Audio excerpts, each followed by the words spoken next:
Hello friends, welcome to tide plus. कैसे आप सभी लोग? आयु बच्चे होंगे, मस्त होंगे, बढ़िया होंगे और आपकी पढ़ाई बेहतर तरीके से चल रही होगी। तो इसी तरह पढ़ते रहिए और मेरे साथ रेगुलर बने रहिए और डेली क्लासों को लीजिए। दोस्तों, जैसा कि आपको पता है, यूपीजी के चैप्टर वाइज एमसीक्यू एक क्लास होती है ओनली संडे को 8 AM पर। मैंने कल आपको क्लास प्रोवाइड कराई है और हिंदी की भी प्रोवाइड कराई थी और जीके जीएस की भी प्रोवाइड कराई थी। जिन दोस्तों ने अभी नहीं देखी है वो जल्दी जाकर इन क्लासों को भी देख लीजिए। और हिंदी का टाइम टेबल क्या है, 9 AM पर होती है मंडे टू सैटरडे। और जीके जीएस एमसीक्यू का इसका टाइम टेबल क्या है, 2 PM पर Monday to Saturday. Very important क्लासें होती हैं डेली, तो इन क्लासों को आप लीजिए और अपना टाइम का ध्यान रखिए। डेली आइए, क्लास को लीजिए। और दोस्तों, जैसा कि आपको पता है, इस क्लास की पीडीएफ आप मेरे टेलीग्राम चैनल से डाउनलोड कर सकते हैं। टेलीग्राम की लिंक वीडियो के डिस्क्रिप्शन में डली है, वहां जाकर आप ऑल सभी क्लासों की भी पीडीएफ प्राप्त कर सकते हैं। और मैं टेलीग्राम पर इंपोर्टेंट क्वेश्चन भी अपलोड करता हूं, तो वहां जाकर आप इंपोर्टेंट क्वेश्चन प्राप्त कर सकते हैं। एक क्लास सभी ऑल स्टेट एग्जाम के लिए है, चाहे आप लेखपाल, कांस्टेबल, यूपीएसआई, चाहे पीसीएस, किसी भी ऑल स्टेट एग्जाम की तैयारी कर रहे हो तो इस क्लास को आप जरूर देखिए और अपने दोस्तों यारों तक इस वीडियो को शेयर कर दीजिए, जिससे कि और भी हमारे दोस्त जुड़ सके। और जो दोस्त अभी मेरे साथ नए जुड़े हैं, चैनल को सब्सक्राइब कर ले और बेल आइकन को प्रेस कर दें, जिससे कि आने वाली वीडियो का नोटिफिकेशन आप तक पहुंच सके। तो चलिए, क्लास को शुरू करने से पहले मैं आपको मोटिवेशन क्विज को ले चलता हूँ। तो आज का मोटिवेशन क्या है, देखिए। हो गई पीर परवस्सी अब पिघलनी चाहिए, हो गई पीर परवस्सी अब पिघलनी चाहिए, इस हिमालय से कोई गंगा निकलनी चाहिए।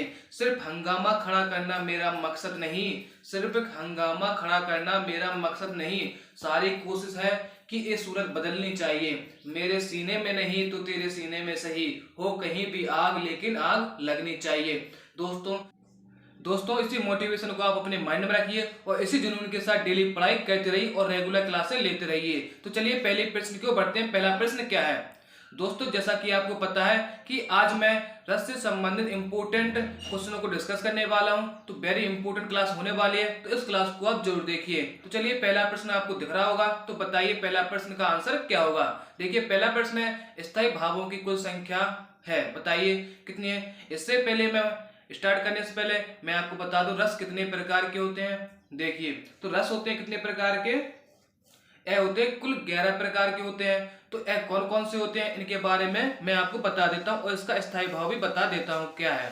देखिए, तो देखिए, श्रृंगार रस का स्थायी भाव क्या होता है, रति। और हास रस का हास। और करुण रस का क्या होता है स्थायी भाव, शोक। वीर रस का क्या होता है, उत्साह। और रौद्र रस का क्या होता है, क्रोध। भयानक रस का स्थायी भाव क्या होता है, भय। और विभत्स रस का क्या होता है, घृणा या जुगुस्सा। या अद्भुत रस का क्या होता है स्थायी भाव, विस्मय या आश्चर्य। ठीक, आ रहा समझ। देखिए, इन्हें लिखते जाइए नोट बनाकर। और शांत रस का क्या होता है स्थायी भाव, इसका होता है निर्वेद। और वात्सल रस का क्या होता है स्थायी भाव, वात्सल रति। और भक्ति रस का क्या होता है, भगवत विषयक रति अनुराग। ठीक, आगे समझ।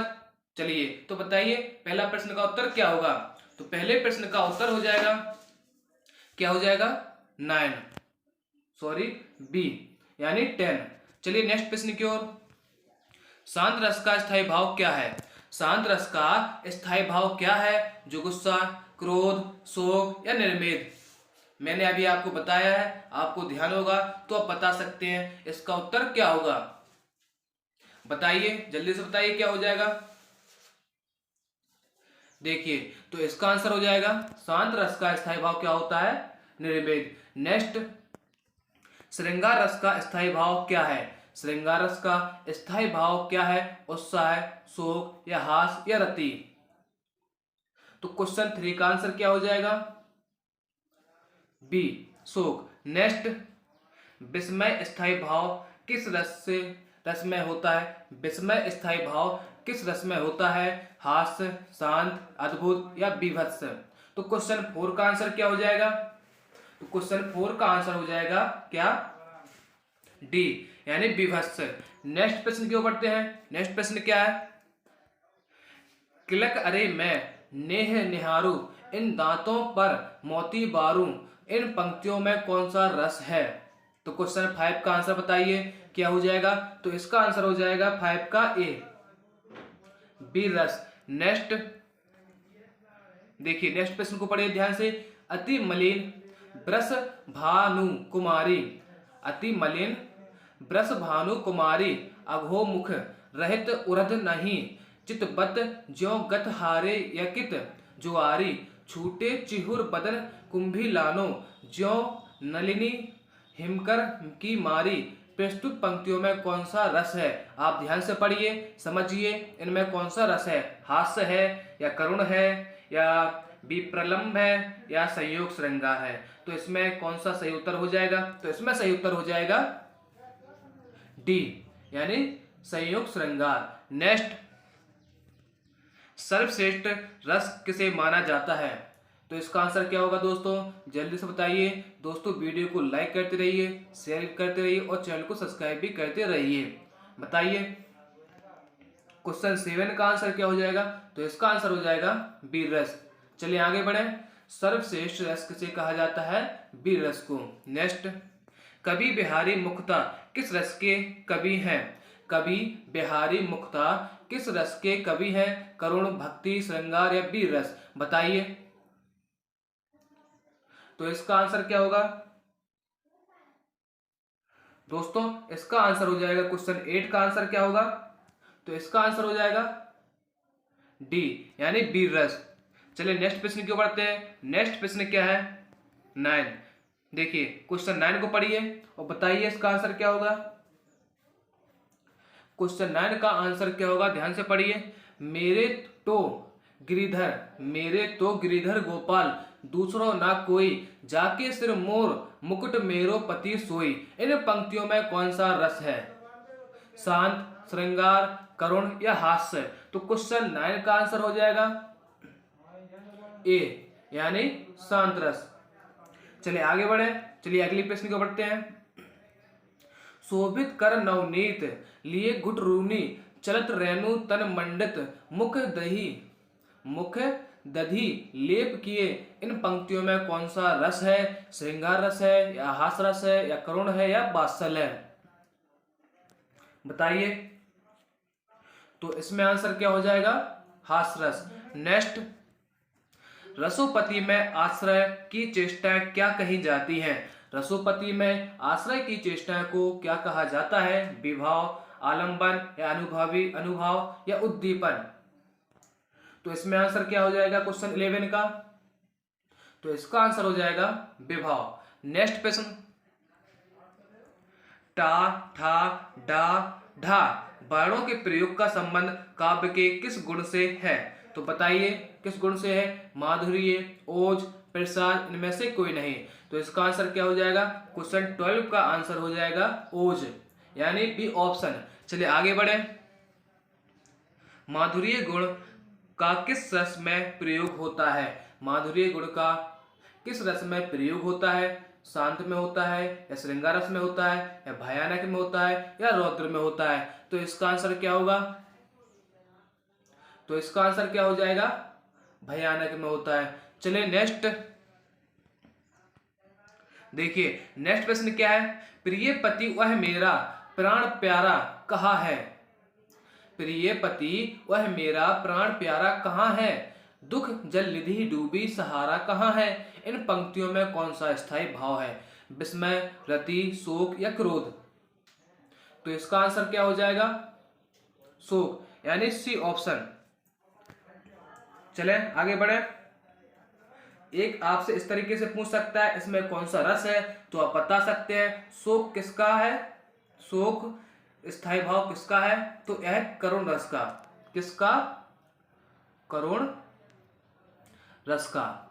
ठीक, चलिए आगे बढ़ते हैं। रस कितने प्रकार के होते हैं? रस कितने प्रकार के होते हैं? दोस्तों अगर आपसे कुल रस पूछे जाए, मैंने अभी ऊपर समझाया है कि कुल कितने रस होते हैं, उनका स्थायी भाव भी बताया, तो कुल रस कितने होते हैं? कुल रस होते हैं 11। ठीक, और आपसे इस प्रकार पूछ लिया जाए कि रस कितने प्रकार के होते हैं, अगर ऑप्शन में आपको 11 दिया जाए और 9 दिया जाए, क्या 11 दिया जाए और 9 दिया जाए,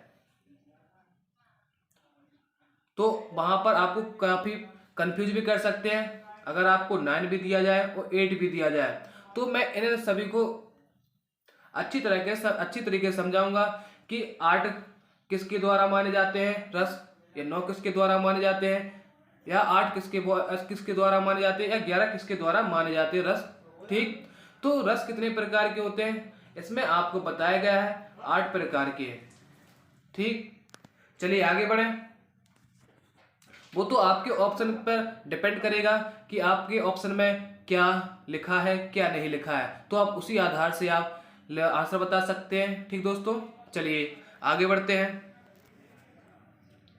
देखिए, उदो मोही ब्रज बिसरत नाही, हंस सुता की सुंदर गगरी और दुर्मन की छन्नी, इन पंक्तियों में कौन सा रस है? फिर से पढ़ता हूं, ध्यान सुनिए क्या है। उधो मोही ब्रज बिसरत नाही, हंस सुता की सुंदर गगरी और द्रुमन की छन्नी, इन पंक्तियों में कौन सा रस है? तो बताइए कौन सा रस है। देखिए, जो मैंने अभी आपको बताया था ना, यह वाला प्रश्न कि इसमें 8 रस होते हैं, रस कितने प्रकार के होते हैं, कितने प्रकार के होते हैं, तो यह किनके आधार पर 8 प्रकार के होते हैं रस? तो ये होते हैं भरत मुनि के आधार पर। ठीक, मैंने आपको क्लियर कर दिया, आप डाउट में होंगे। ठीक, क्लियर है। यानी अगर आपसे पूछ लिया जाए कि भरत मुनि के आधार पर रस कितने प्रकार के होते हैं, तो 8 प्रकार के होते हैं। आगे समझ, चलिए आगे बढ़े। देखिए नेक्स्ट प्रश्न क्या था। उदो मोही ब्रज बिसरत नाही, हंस सुता की सुंदर कगरी और द्रुमन की छन्नी, तो इस पंक्ति में कौन सा रस है? जल्दी बताइए। तो इसका आंसर क्या हो जाएगा? इसका आंसर हो जाएगा श्रृंगार रस। नेक्स्ट, हिंदी साहित्य का 9वां रस कौन सा है? हिंदी साहित्य का 9वां रस कौन सा है? तो यह है शांत, यानी करुण रस। चलिए आगे बढ़े। सॉरी, मैंने गलत बता दिया कि शांत रस का करुण रस का शोक होता है, शांत रस का नहीं होता है। शांत का क्या होता है? चलिए आगे बढ़ते हैं। नेक्स्ट प्रश्न क्या है, यानी हमारा ऑप्शन क्या था? शांत। हिंदी साहित्य का 9वां रस कौन सा है? शांत, यानी सी ऑप्शन। नेक्स्ट, उस काल कारे क्रोध के तन कांपने उसका लगा, मानो हवा के जोर से सोता हुआ सागर जागा। दोबारा रिपीट करता हूं। उस काल कारे क्रोध के तन कांपने उसका लगा, मानो हवा के जोर से सोता हुआ सागर जगा। तो इन पंक्तियों में कौन सा रस है? वीर, रौद्र, अद्भुत या करुण? बताइए जल्दी से, बताइए इसका क्या आंसर हो जाएगा। तो इसका आंसर हो जाएगा क्या? 18 का आंसर हो जाएगा बी, रौद्र रस। ठीक, आगे बढ़े। वाक्य रसात्मक काव्यम किसका कथन है? विश्वनाथ, राजशेखर, श्रीहर्ष या भास? तो इसका आंसर हो जाएगा डी। नेक्स्ट, देखिए नेक्स्ट प्रश्न को ध्यान से पढ़िए और इसका सही उत्तर बताइए क्या होगा। मन की उत्तप्त वेदना मन बहती थी, चुप रहकर अंतर मन में कुछ मौन व्यवस्था कहती थी। दुर्गम पथ पर चलने का वो संबल छूट गया था, अविचल अविकल वह प्राणी भीतर से टूट गया था। उपयुक्त पंक्तियों में कौन सा रस है? बताइए। शांत, वियोग, करुण या बत्सल? बताइए। क्वेश्चन 20 का आंसर क्या होगा? तो क्वेश्चन 20 का आंसर हो जाएगा सी, करुण रस। नेक्स्ट, वीर रस का स्थायी भाव क्या है? वीर रस का स्थायी भाव क्या है? रति, उत्साह, हास्य या क्रोध? तो इसका आंसर क्या होगा? डी। नेक्स्ट, किस रस को रसराज कहा जाता है? किस रस को रसराज कहा जाता है? आपको 4 ऑप्शन दिए गए हैं, ध्यान से बताइए इसमें सही उत्तर क्या होगा। श्रृंगार, हास्य, वीर या शांत? तो इसका आंसर हो जाएगा वीर रस। चलिए नेक्स्ट प्रश्न को बढ़ते हैं। नेक्स्ट प्रश्न क्या है दोस्तों? अगर आपको वीडियो अच्छी लग रही हो तो लाइक कीजिए, शेयर कीजिए और चैनल को भी सब्सक्राइब कीजिए। ठीक दोस्तों, चलिए आगे बढ़ते हैं। संचारी भावों की संख्या होती है, बताइए संचारी भावों की संख्या कितनी होती है? बताइए क्या कितनी होती है? तो क्वेश्चन 23 का आंसर हो जाएगा बी, कितनी होती है? 33। आपसे पूछा जाए संचारी भावों की संख्या कितनी होती है तो आप बता देना कि 33 होती है। दोस्तों मैं आपके साथ वेरी इंपॉर्टेंट क्वेश्चनों को डिस्कस कर रहा हूँ, तो इन्हें फिर से कहता हूँ, आपने नोट बनाकर लिख लीजिए। ठीक, चलिए आगे बढ़ें। भरत मुनि के रस सूत्र में निम्नलिखित में से किसका उल्लेख नहीं है? भरत मुनि के रस सूत्र में निम्नलिखित में से किसका उल्लेख नहीं है? स्थायी भाव, शांत, अनुभाव या व्यभिचारी? बताइए बताइए कितनी होती है? देखिए तो क्वेश्चन 24 का आंसर क्या होगा? तो इसका आंसर होगा बी।